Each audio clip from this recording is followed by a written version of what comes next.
오늘은 에베소서 1장 15절로 23절 말씀입니다. 바울은 무슨 기도를 했을까라는 제목으로 함께 말씀을 나누고 싶습니다. 네, 우리 앞뒤 좌우로 좀 인사할까요? 잘 오셨습니다. 네, 네. 예, 여러분의 기도의 내용은 무엇입니까? 여러분은 어떤 기도를 매일 하고 계십니까? 네, 주기도문을 하고 계시다고요? 네, 잘하고 있습니다. 당연히 주님께서 우리에게 가르쳐 주신 기도를 매일 하는 것은 너무나 합당하고 우리에게 유익합니다. 여러분, 이 주기도문을 한다는 것은 주기도문에 대한 내용을 따라 하는 것을 얘기하는 것이죠. 그래서 우리가 어떤 기도를 해야 할 것인가라는 내용이 잘 나와 있습니다. 그렇지만 여러분이 또 개인적으로 기도하는 내용들이 있을 것이에요. 그 주기도문에 나와 있는 내용 말고. 그래서 나는 도대체 어떤 기도를 하고 있을까? 이것을 아는 방법 중에 하나는요, 시간 관리 방법 중에 이것이 있습니다. 일주일 동안 15분 단위로 내가 시간을 어떻게 보내고 있는지를 적어보는 거예요. 여러분, 저는 어렸을 때 방학이 되곤 하면 그 생활 계획표를 보통 짜잖아요. 생활 계획표를 짜서 내가 뭐 몇 시부터 몇 시까지 뭘 하고, 근데 그 계획표대로 되지 않는 경우가 한 99%. 오히려 그냥 더 절망을 하는 거죠. 역시 나는 계획대로 안 되는구나. 하루에 공부 10시간 막 이렇게 해놨는데 정작 한두 시간 할까 말까 하는 경우들도 있고, 그렇게 해가지고는 이게 제대로 하기가 힘들더라고요. 그래서 여러분, 내가 실제로 시간을 어떻게 보내고 있는가 라는 것을 한번 일주일 동안 이렇게 그 기록을 해보면 내가 시간을 보내고 있는 또 실제적인 나의 어떤 그 라이프 스타일이 나오게 됩니다. 여러분, 마찬가지로 기도도 마찬가지인 것이에요.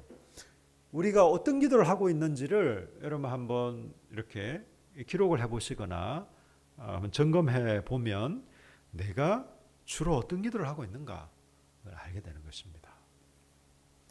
여러분, 오늘은 사도 바울이 에베소 교회를 위해 기도했던 내용입니다. 그래서 제가 설교 제목을 바울은 무슨 기도를 했을까 이렇게 잡았는데요. 여러분, 바울이 무슨 기도를 했을까가 왜 중요할까요?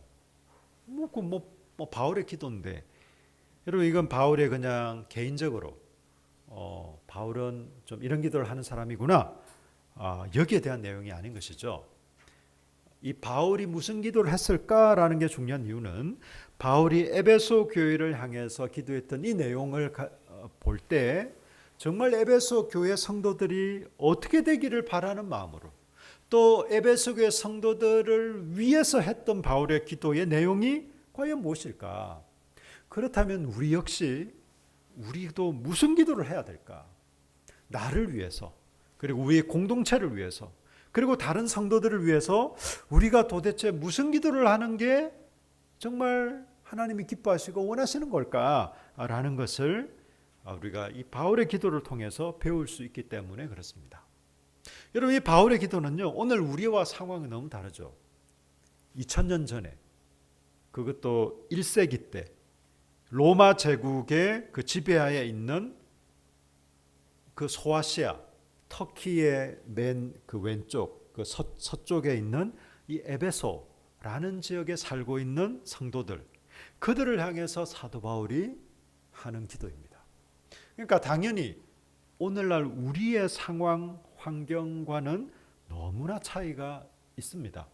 그럼에도 불구하고 사도 바울이 에베소 교회 성도들을 위해서 기도했던 이 내용이 오늘 우리와 전혀 상관이 없을까요?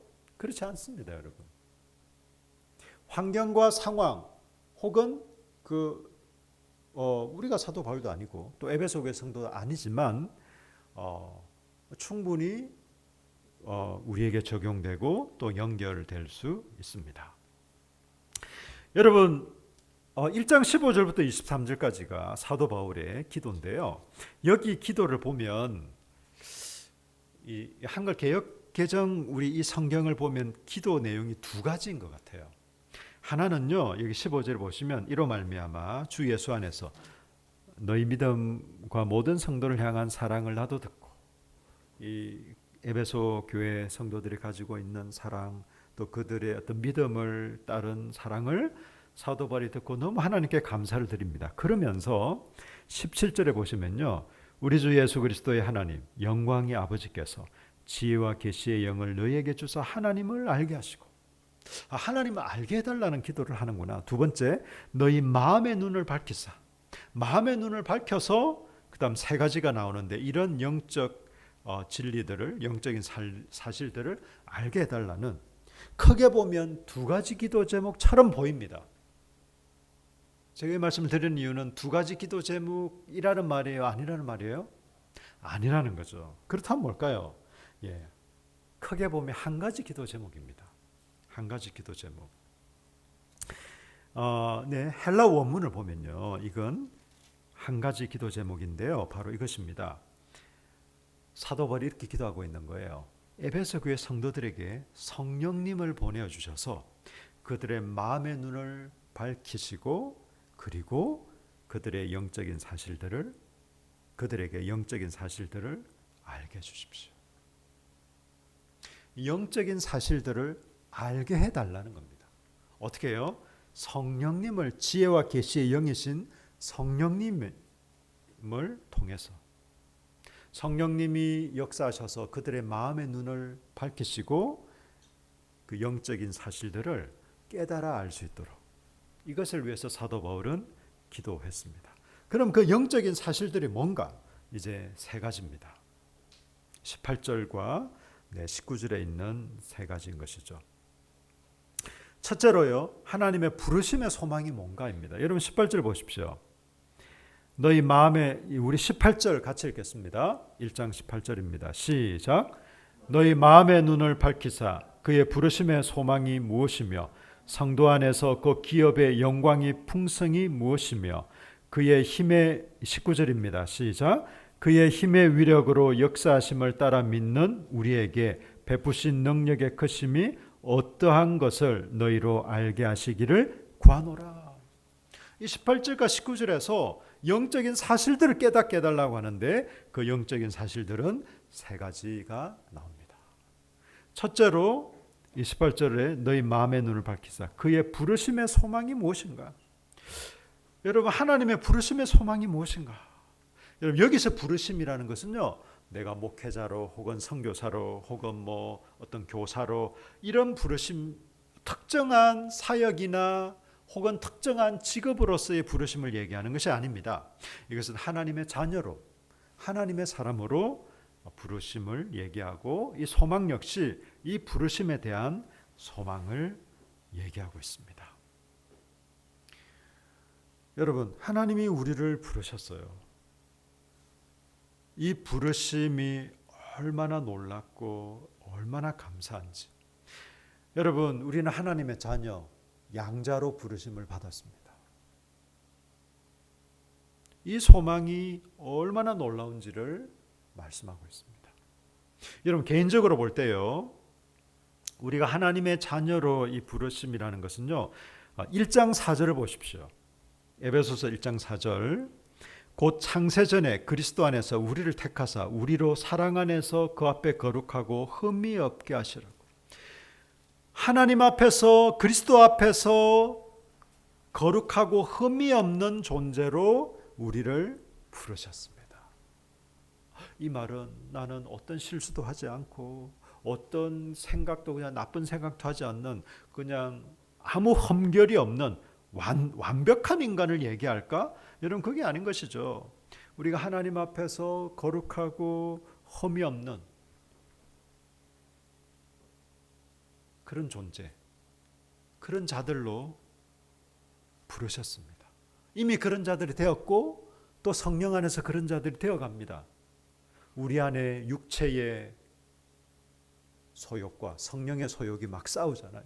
육체의 소욕, 좀 더 눕자, 좀 더 자자, 아니면 저 친구 너무 미워, 보기도 싫어. 성령의 소욕은 부지런하고 성실해야지. 또 미워하면 안 되지, 사랑해야지. 막 이런 계속해서 지금 싸우고 있습니다. 우리는 이미 거룩하고 완전한 존재가 되었습니다. 이미 되었습니다. 그럼에도 불구하고 완성은 되지 않았기 때문에 우리가 이 땅에서는 이런 싸움이 치열하게 일어나는 거예요. 예수님을 수십 년 믿어도 마찬가지입니다. 내 속에 이런 갈등이 있어요. 그걸 이상하게 생각할 필요는 없어요. 내 속에 계속해서 이런 갈등이 있는데 누가 이기느냐? 내 육체의 욕심이 이기느냐? 성령님의 욕심이 이기느냐? 그게 중요한 겁니다. 어떤 목사님이 그러시더라고요. 내가 나이가 제법 되는데 아직도 내 속에는 이런 여자를 볼 때 늘 조심하는 마음을 가져야 됐다는 걸 또 생각한다. 저는 그 얘기를 들으면서 참 진솔한 말씀. 목사이기 때문에 나이가 어느 정도 들었기 때문에 여자야 뭐 나하고 이젠 상관없어. 여러분 그런 말은요 거짓말일 가능성이 많습니다. 여전히 우리 속에는 이런 연약함이 있습니다. 우리가 여전히 육체를 입고 이 땅에 살고 있기 때문에 우리 속에 있는 유혹, 뭔가 탐하려고 하는 유혹, 이성적인 유혹, 또 뭐 남을 미워하려는 유혹, 좀 더 게으르려고 하는 유혹, 선한 일에 힘쓰지 않으려고 하는 유혹, 이런 유혹들은 얼마든지 있습니다. 그러나 그런 유혹들을 그래 괜찮아 뭐 어때? 여러분 그렇게 해버리면요 지는 거예요. 육체의 소욕에 지는 것이고 사단에게 지는 겁니다. 성령님은 우리를 막 닥달하진 않으세요. 평안하게 사랑으로. 그렇지만 너 그러면 안 되지. 너 선한 일에 영적인 일에 더 힘써야지. 너 그 악한 마음 끊어버려야지. 내가 이미 너를 거룩하고 흠이 없게 했잖아. 그렇게 우리에게 말씀하시고 격려하시고 힘주십니다. 여러분 공동체적으로 볼 때는요. 에베소서 5장 26절과 27절을 보십시오. 에베소서 5장 26절과 27절. 이는 곧 물로 씻어. 우리 같이 한번 읽을까요? 에베소서 5장 26절 27절 시작. 이는 곧 물로 씻어 말씀으로 깨끗하게 하사 거룩하게 하시고 자기 앞에 영광스러운 교회로 세우사 티나 주름 잡힌 것이나 이런 것들이 없이 거룩하고 흠이 없게 하려 하심이라.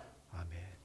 공동체적으로도 마찬가지예요. 어떻게 한다고요? 거룩하고 흠이 없이 영광스러운 신부로 세우신답니다.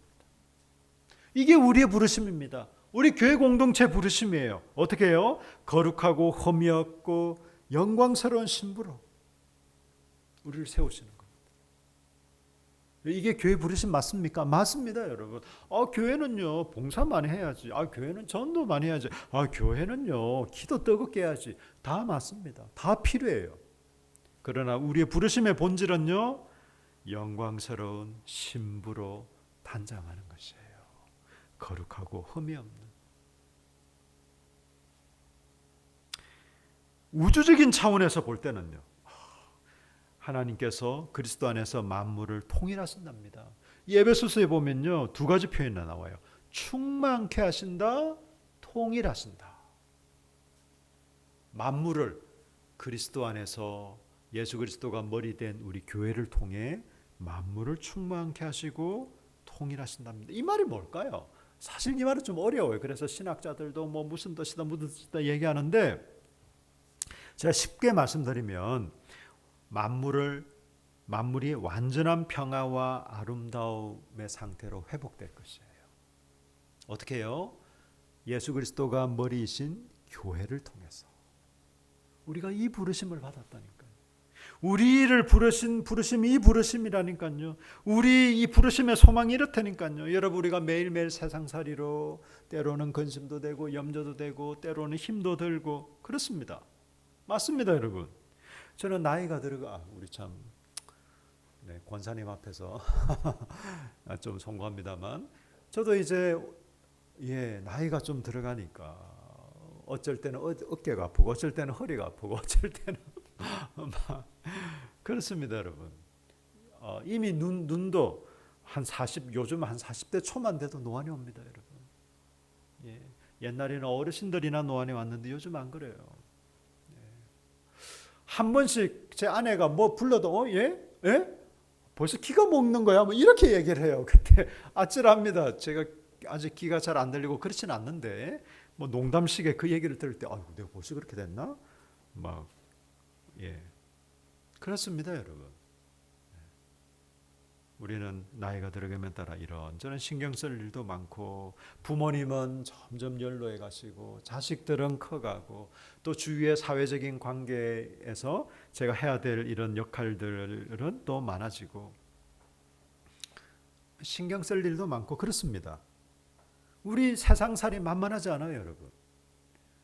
초등학생은 초등학생대로 미치겠다 뭐 이렇게 얘기하는 애들이 많다고 해요. 너무 신경 쓸 것도 많고 고민도 많고 세상살이 너무 어렵대요. 초딩들이. 네, 민성이도 나름대로 어려움이 많을 것이에요. 중딩은 중딩대로, 고딩은 고딩대로, 대딩은 대딩대로. 네. 마찬가지입니다, 여러분. 그런데 우리의 부르심의 소망이 이렇습니다. 하나님 우리를 그렇게 부르셨어요. 거룩하고 흠이 없는 자. 존재로 또 거룩하고 흠이 없는 그리스도의 영광스러운 신부로 우리를 통해서 온 우주를 통일시키시는 만물의 완전한 평화와 아름다움을 회복하시는 여러분 우리가 그래서 너무 우리 앞에 놓여 있는 문제에 그냥 빠지지 마시고 우리를 부르신 그 부르심을 생각하며 나아가십시다. 여러분 우리가 무엇을 하며 살든지 죄 짓는 것만 아니라면 우리의 이 부르심 앞에 아무것도 문제될 게 없습니다. 여러분. 얼마나 복되고 감사합니까? 두 번째는요. 하나님의 기업의 영광이 얼마나 풍성한가라는 것입니다. 여러분 18절을 보십시오. 성도 안에서 그 기업의 영광의 풍성이 무엇이며 여러분 그것도요 번역에 약간 좀 아쉬움이 있습니다. 잘못됐다는 것은 아니고요. 정확한 번역은 이렇습니다. 성도 안에 있는 그의 기업의 영광의 풍성함. 여러분 기업이라는 게 뭡니까? 한마디로 상속 재산을 얘기합니다. 우리가 물려받게 될 상속. 여러분 그게 기업 아닙니까? 이 상속인데요. 여기서 말하는 기업은요. 성도 안에 있는 그의 기업. 이때 그라는 것은 누굴까요? 예수 그리스도를 말하는 거죠. 우리의 기업이 아니에요, 여러분. 그의 기업, 하나님의 기업, 예수 그리스도의 기업, 하나님께서 소유하신 기업입니다. 좀 더 구체적으로는 이제 여기서 기업이라는 것은 물론 삼위 하나님을 뜻하지만 특별히 어떤 하나님을 얘기하는 거죠, 성부 하나님. 하나님께서 소유하신 기업입니다. 여러분. 하나님의 기업은요 성도들 가운데 있습니다. 성도들 자신이 하나님의 기업입니다. 구약에서 이스라엘 보세요. 출애굽시키죠. 애굽에서부터 불러내십니다. 그리고 자기 소유로 삼으세요. 너희는 내 소유다. 나는 너희 하나님이고 너희는 내 백성이고 내 소유다. 이렇게 말씀하십니다. 구약의 이스라엘 백성들이 하나님의 소유라면 신약의 성도들은 역시 하나님의 소유인 것입니다. 우리가 하나님의 기업인 것이에요. 그래서요 여기서 그의 기업의 영광의 풍성함이라는 것은요 우리 성도들이 얼마나 영광스러운가라는 것이에요. 내가 소유하게 될 상속이 얼마나 큰가. 우리가 천국 가면 살게 될 아파트 요즘 막 부동산 아파트 막 문제 한참 시끄럽잖아요. 아파트가 60평일까 100평일까 얼마나 클까 이게 아니라 우리가 얼마나 영광스러운가라는 것이에요. 여러분 하나님께서 인간과 세상을 아름답게 창조하셨어요. 그런데 인간이 죄를 지음으로 망가져 버렸네. 그것으로 끝나버린 게 아니라 하나님은 그리스도 안에서 우리를 구원하시고 회복시키셨습니다. 새롭게 된 우리가 얼마나 영광스럽고 복된 존재들이 되었습니까? 바로 그것을 말합니다. 그의 하나님의 기업의 영광이 얼마나 풍성한가. 새롭게 된 우리가 얼마나 놀라운 하나님의 어떤 소유들입니까? 이 말입니다. 여러분이 정말 놀라운 분들입니까? 그의 기업의 영광이 정말 풍성하다고 확신하십니까? 아멘이죠. 여러분, 우리 자신을 하찮게 생각하지 마세요. 그냥 세상 사람, 세상의 기준으로 나를 판단하고 평가하고 이러면 그렇게 하지 마세요. 정말 믿음이라는 것은요, 하나님을 알게 됩니다. 정말 믿음이 있다라는 것은 하나님을 제대로 알게 돼요. 또 한편으로 하나님 안에서 나를 진실되고 참되게 알게 됩니다. 그러면요, 자기를 과장하지 않아요. 허영된 생각을 갖지 않습니다. 뿐만 아니라 우리 자신이 얼마나 하나님 안에서 존귀하고 영광스럽고 복된 존재인지 깨닫게 됩니다. 여러분, 사도 바울이 이것이에요. 우리가 아까 성도의 노래를 했잖아요. 사도 바울은 그 당시로 보면 참 불쌍한 사람처럼 보였어요. 사실은 로마 시민권자기도 했고 굉장히 공부도 많이 했고 또 가문도 좋았음에도 불구하고 예수 그리스도 때문에 오가면서 핍박을 받고, 여러분, 사도 바울이 죽기 직전까지 매만 여러 번 맞았습니다. 쫓겨다니고 도망다니고 온갖 고초를 다 당하고. 여러분, 차라리 그거라면 괜찮지. 여러분, 사도 바울의 편지를 잘 읽어보시면요, 사도 바울의 13권의 편지를 잘 읽어보시면 유대인들이나 로마로부터 받는 고난, 그것도 컸어요. 여러분, 죽기 직전까지 맞아보신 적 있으세요? 없죠. 네. 정말 이 육체적인 어떤 학대나 이 그 폭력도요, 정신적인 것 이상으로 여러분 정말 괴롭습니다. 힘듭니다, 여러분. 사도 바울은 그런 적이 정말 많았어요. 뿐만 아니라 더 사도 바울을 힘들게 했던 것은요, 소위 말해서 믿는 사람들이라고 하는 이분들의 어떤 이런 뭡니까, 문제를 제기하고 막 괴롭히고 이런 것들이었습니다. 믿지 않는 유대인들이야 당연히 사도 바울을 그냥 죽이려고 하죠. 왜? 저 자식이 옛날에는 율법을 따르고 우리 같은 유대인이었는데 이제는 저 이단, 유대인들이 볼 때 예수님은요 이단입니다. 이단. 하나님의 이름을 사칭해서 자기가 하나님의 아들이라고 하는 정말 천인공노할, 패죽여도 시원찮은 존재가 바로 예수님이었어요. 저 예수, 이단 개수 예수를 따르는 저 사도 바울, 바울 이놈 쳐 죽여야 된다. 그래서 그냥 수십 명이 이 바울을 죽이기 전까지는 물도 먹지 않고 그 음식도 금하겠다고 막 이런 결심까지도 하잖아요. 근데 여러분, 그런 유대인들이 아니라 소위 말해 믿는 사람들이 그리스도를 믿는다고 하면서 사도 바울을 많이 괴롭혔어요. 그러면 사도 바울의 서신을 읽어보면요, 자기의 사도권을 굉장히 막 주장하는 경우가 있습니다. 그것은 당신이 무슨 사도냐? 사도는 예수님의 12제자가 사도지. 당신이 예수님을 직접 봤냐? 그러니까 사도 바울이 막 내가 환상 중에 예수님을 만났다. 그 말은 내가 사도라는 거예요. 내가 12제자는 아니었지만 내가 진실한 참된 사도가 맞다. 당신이 뭐 사도냐? 사도가 아닐 뿐만 아니라 욕심쟁이, 우리를 뒤에서 조종하고 우리한테 뭐 이권을 뺏으려고 하고 막 사도 바울 참 나쁜 사람이에요. 막 이렇게 욕하고 대들고 막 비방하는 이런 사람들도 있었습니다. 얼마나 힘들었겠습니까? 그렇지만 사도 바울이 뭐라고 얘기합니까?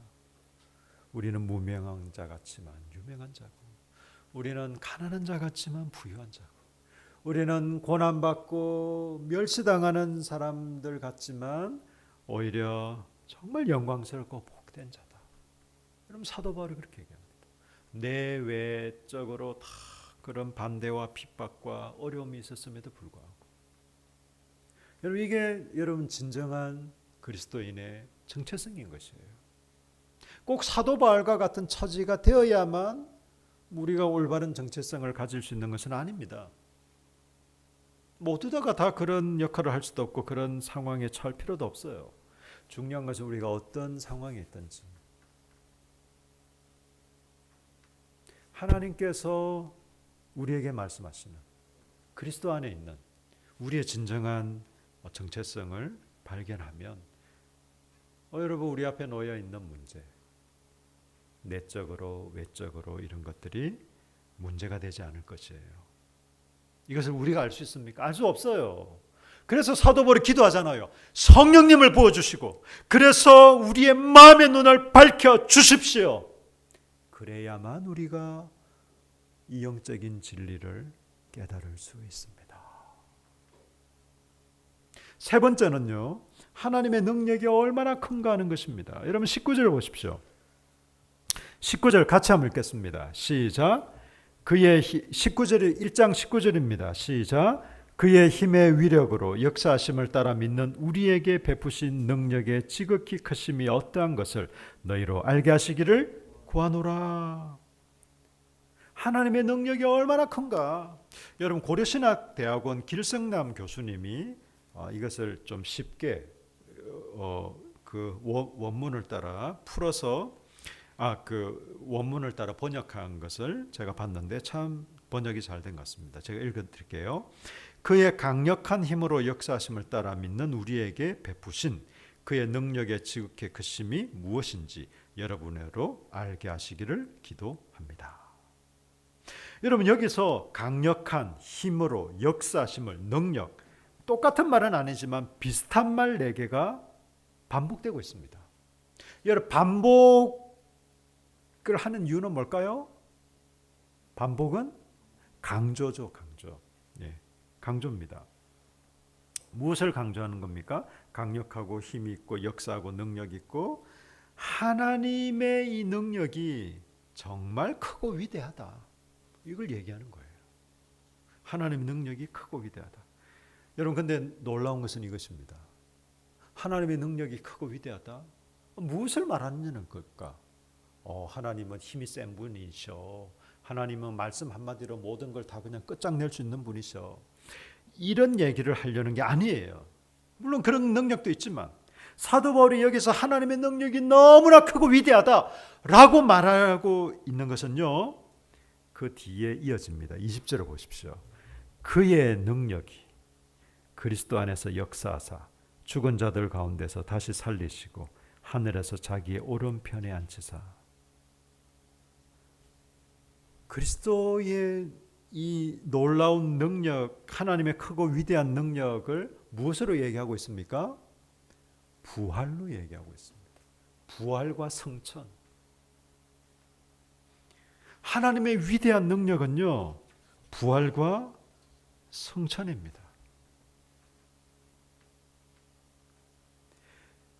여러분, 하나님의 사랑을 보여주는 강력한 것은 예수 그리스도의 죽음입니다.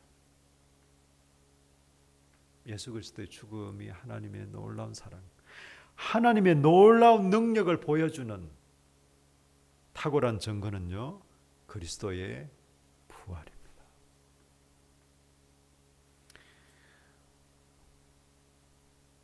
여러분 우리가 이 능력을 알기를 원합니다. 사도 바울이 정말 에베소 교회 성도들이 이 하나님의 능력, 이 하나님의 능력이 얼마나 크고 위대하고 놀라운가라는 것을 알기를 원했어요.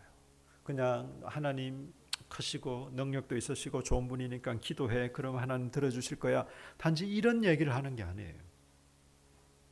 하나님의 능력이 죽은 자를 부활케, 예수 그리스도를 부활시키셨어요. 그 말은요, 예수 그리스도를 믿고 따르는 우리 역시 부활시킬 수 있는 능력이었습니다.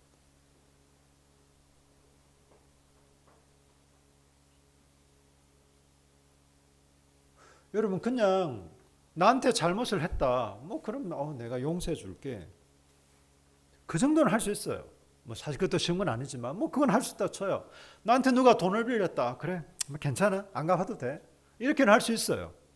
근데 여러분, 죽을 수밖에 없는 우리를, 죄악 가운데 영원한 지옥 형벌 받아야 되는 우리를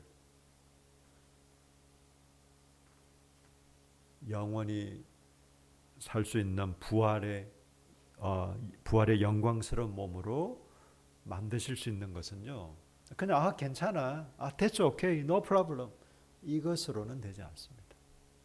이게 바로 하나님의 능력인 것이에요. 예수 그리스도를 죽이시는 그 사람, 그리고 예수 그리스도를 부활시키심으로 우리를 부활시키시겠다는.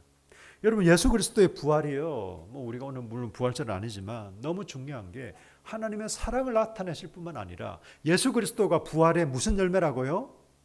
첫 열매잖아요. 첫 열매. 그 말은 우리도 이제 예수님과 같이 부활할 것이에요. 확실한 증거가 되고 증명이 되었다는 것이에요. 여러분, 인생 우리는 반드시 죽습니다. 한 번은 죽을 것이에요. 네. 누구든지 부활의 몸을 입을 것입니다.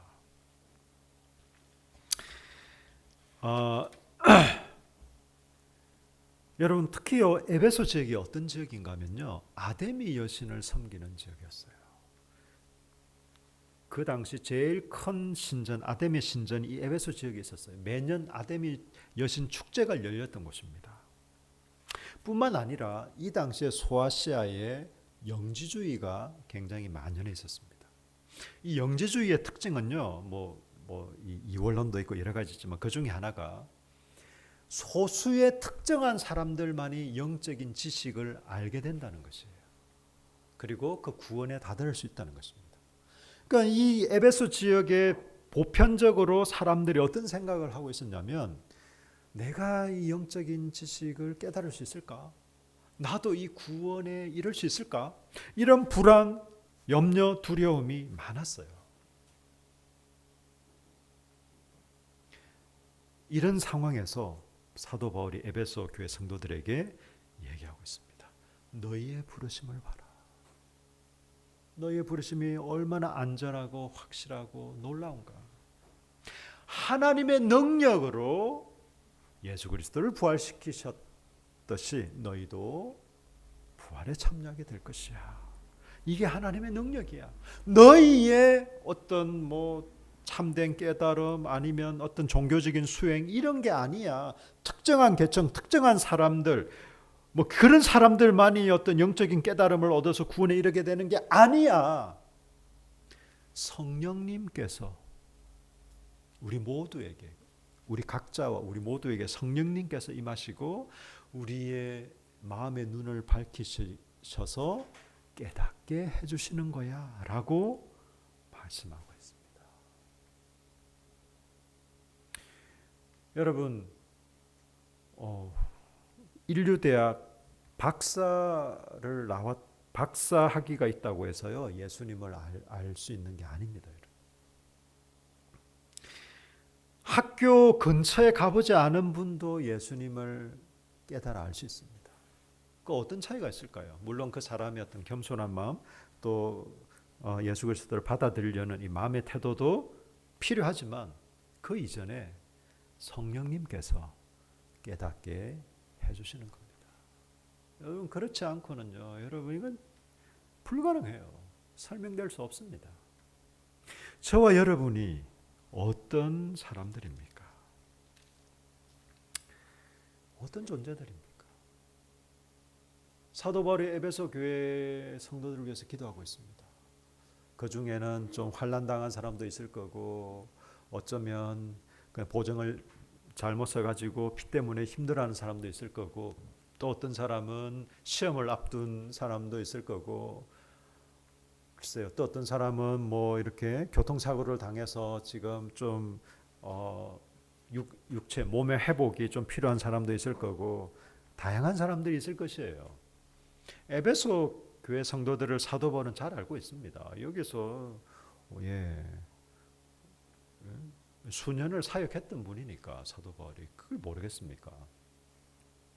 그렇지만 그런 기도들이 필요 없다는 게 아닙니다. 우리가 서로를 위해서 그런 기도할 수 있어요. 그런데 사도 바울이 에베소 교회 성도들을 위해서 간절히 기도했던 것은 성령님을 부어주시고 성령님께서 마음의 눈을 밝히셔서 그들이 이 영적인 사실들을 깨닫게 해달라는 겁니다. 그냥 지식, 정보가 더해지라는 게 아니에요, 여러분. 정보를 얘기하는 게 아닙니다. 우리의 마음의 눈을 열고 진정으로 이런 진리들을 깨달아 에베소 교회 성도들이 자기들의 삶이 무엇이고 사명이 무엇이고 그 당시 1세기를 살아가는 에베소 교회에 속한 성도들이 어떻게 살아야 하는지, 어떤 태도로 살아야 하는지, 어떤 정체성을 가지고 살아야 되는지를 깊이 깨닫고 또 그런 삶을 살기를 간절히 바라는 마음으로 사도 바울이 이 기도를 했습니다. 저는 오늘 이 말씀을 준비하면서 우리에게도 동일하게 21세기를 살아가는, 특별히 코로나19 시대를 살아가는 저와 여러분에게 정말 중요한 게 무엇일까? 여러분, 그리스도 안에 있는 우리의 영적인 부유함, 우리가 어떤 존재들인지를 깊이 깨달았으면 좋겠습니다. 그리고 우리의 삶을 하나님의 말씀 위에 견고하게 세워가시기를 축복합니다. 여러분, 지금 여러 면에서 사회가 개편되고 있습니다. 백신이 곧 나온다고는 하지만 그러나 그건 어떻게 될지 우리가 장담할 수는 없어요. 코로나19로 우리 사회가 또 어떻게 더 많은 개편이 될는지 모릅니다. 우리 교회도 마찬가지예요. 그런데 여러분, 중요한 게 뭔지 아세요? 우리 성도들이나 교회나 정말 중요한 것은요, 본질로 돌아가는 거예요. 하나님의 말씀으로 돌아가는 겁니다. 내가 누구인지, 우리가 누구인지 정말 성령께서 우리 마음의 눈을 밝히셔서 깨닫게 하시고 새롭게 하심으로 영적인 진리, 이 사실들을 우리가 마음속 깊이 깨닫고 우리의 삶을 우리 개인적으로나 공동체적으로나 말씀 위에 말씀을 따라 세워가는 것입니다. 여러분, 그럴 때 견고할 것이에요. 앞으로 우리 한국교회는요, 이런 견고한 교회들은 살아남을 것입니다. 그렇지만 견고하지 않은 반석 위에 말씀과 성령 위에 세워지지 않은 그런 개인이나 공동체는 장담할 수 없습니다. 무너질 것이에요. 우리가 견고하게 말씀으로 우리 각자를 세워가고 또 우리 공동체를 세워가는 저와 여러분 되시길 예수님 이름으로 축복합니다. 아멘. 우리 한번 기도하시겠습니다. 우리의 마음에